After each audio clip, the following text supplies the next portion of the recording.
رب اشرح لي صدري ويسر لي امري واحلل عقدة من لساني يفقهوا قولي. وحشتوني اوي من الفيديو اللي فات. تعالوا بينا يلا النهارده فيديو جديد، ومعانا اكله طبعا صديقة الشتاء وروتين. بصوا روتين تشجيع هيخليكي كده تقومي من تحت البطانية تجري. عايزه اقول لكم الجو ده مش محتاج غير شويه المحشي دول. وطبعا هو محتاج بطاية، بس في الظروف اللي احنا فيها دي، الظروف التي تمر بها البلاد، مش هنقدر. فجبنا فرخة بلدي كده شمرتة حلوة، عملناها وحشيناها بطريقة تحفة هتعجبكم قوي. يلا بينا ندخل على الفيديو. بس قبل ما نبدأ ما تنسوش تحطوا اللايك وتشتركوا في القناة، وكمان ما تنسوش تفعلوا زر الجرس علشان يوصلكم كل جديد من فيديوهاتنا. قبل اي حاجة طبعا انا باكل التين المجفف. ده بيتنقع في زيت زيتون، وده عايزه اقول لكم علاج لامراض كتيره قوي. باخده من يوم ما ولدت يعني. بصوا هو للقلب، للامراض النفسيه، لامراض كتيره قوي يعني. برضو لعلاج البواسير، ربنا يعافينا ويعافيكم يعني اعزكم الله.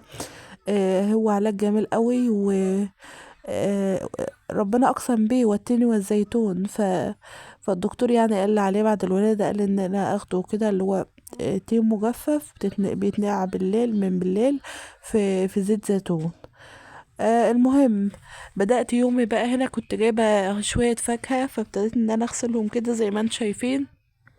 البرتقال والسفندي، بحيث ان انا ببقى استعمل قشر السفندي يعني في حاجات. فابتديت ان انا اغسله كده زي ما انتم شايفين. كمان نشرت، كان عندي تصبين، نشرت الهدوم بتاعتي، بس شكل الجو وحش كده، كان الجو مغيم والدنيا شتية عندنا وحاجة يعني. بصوا، قمر كده في نفسها. المهم دخلت على المطبخ هنا زي ما انتم شايفين، كان معايا كام بصلاية كده. ابتديت ان انا اقطعهم. حوالي 4 بصلات حلوين يعني وسط. وهعمل ال4 بصلات دول الاكل بتاع النهارده كله. طيب هنعمل ايه؟ ابتدي ان انا اضربهم في الكبة كده زي ما انتم شايفين. ومعايا هنا طاسة. حطيت فيها معلقة سمنة بلدي حلوة كده، ونزلت فيها بحوالي بصلاية صغيرة كده حلوة. وقطعت الكبد والقوانص بتاعتي، كبداية وقنصاية بتوع الفرخة اللي انا هعملها. و ابتديت ان انا اشوحهم كده مع البصلة. وبعدين هبتدي ان انا احط عليهم البهارات بتاعتهم. حطيت ربع معلقة ملح، وحطيت نص معلقة بهارات لحمة، وكمان نص معلقة صغيرة من بهارات الفراخ. وكمان نص معلقة من القرفة ونص معلقة من الجنزبيل. وحطيت عليهم 3/4 كوباية رز. الفرخة ليها 3/4 كوباية رز، وعليهم تلت كوباية مية. وغطيت عليهم كده علشان يترددوا. وهنا الصلصة بتاعتي بتتسبك، سبتها على النار بقى على جنب تتسبك، وحطيت عليها معلقة سمنة. طبعا السمنة اللي متوفرة عندك، عايزة تحط سمنة بلدي عادي، عايزة تحط سمنة اللي هي الكريستال او الحاجات ديت عادي. انا استعملت سمنة بلدي. ولما جيت اعمل استعملت سمنة بلدي للفراخ، والمحشي عملته بالسمنة التانية.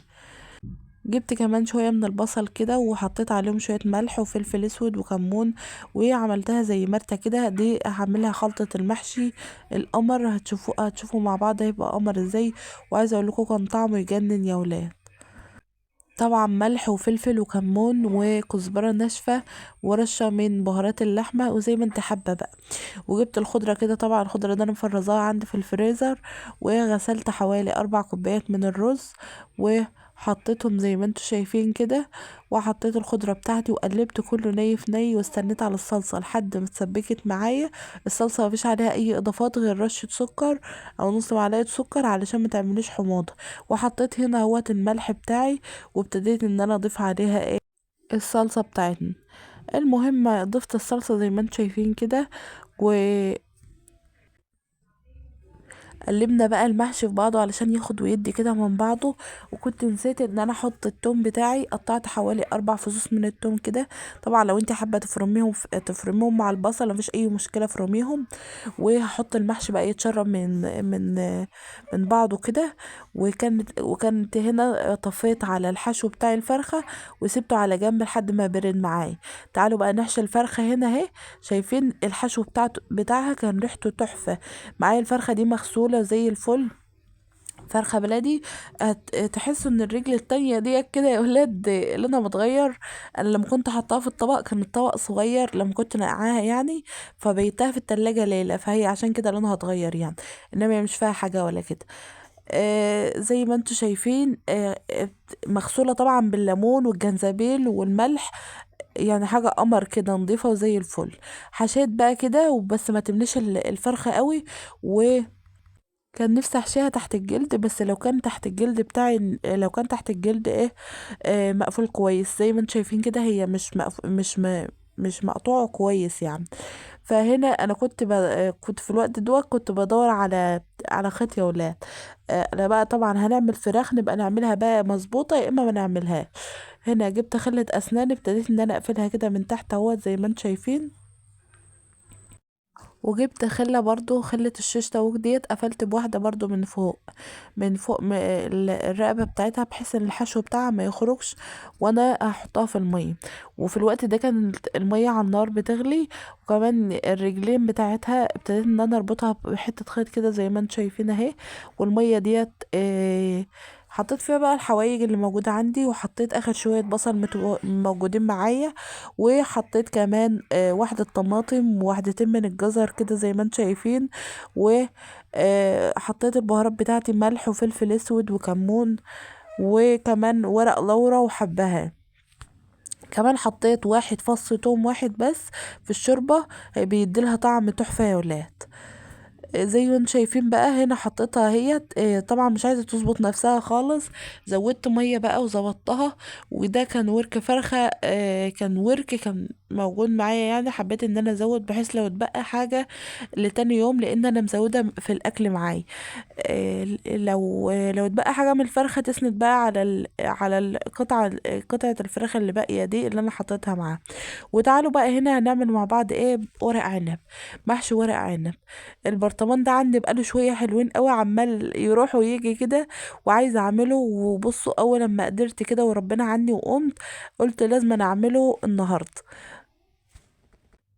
المهم قلت له بقى تعالى النهارده يومك، طلعته من البرطمان كده وهاخده على الحوض، ابتدي ان انا اغسله. انا بحب اغسل الورق بتاع البرطمانات ده. وبعد ما غسلته، انا هنا كنت غسلته يا ولاد. وبعدين ابتديت ان انا افرده كده. طبعا احشي بالطريقه اللي انت متعوده عليها وبالطريقه اللي انت بتستسهليها. انا عايزه اقولك الطريقه دي تحفه وسهله جدا، وتقدري تخلصي بيها كميه كبيره آه، في وقت قياسي يعني. تقدري تعمليها بالطول وتقدري تعمليها بالعرض، بس بالعرض المحشي بيكون صغير. فبالطول انا برجح ان انا اعملها بالطول كده، والورقه الكبيره بقسمها اتنين. ومعايا هنا طاجن فخار فيه طماطم وجزر متقطعين. عايزه اقول لك الطماطم والجزر دول طعمهم بيبقى حرفيا احلى من المحشي نفسه. الشويه اللي تحت دول. المهم ابتديت ان انا احشي زي ما انتم شايفين كده.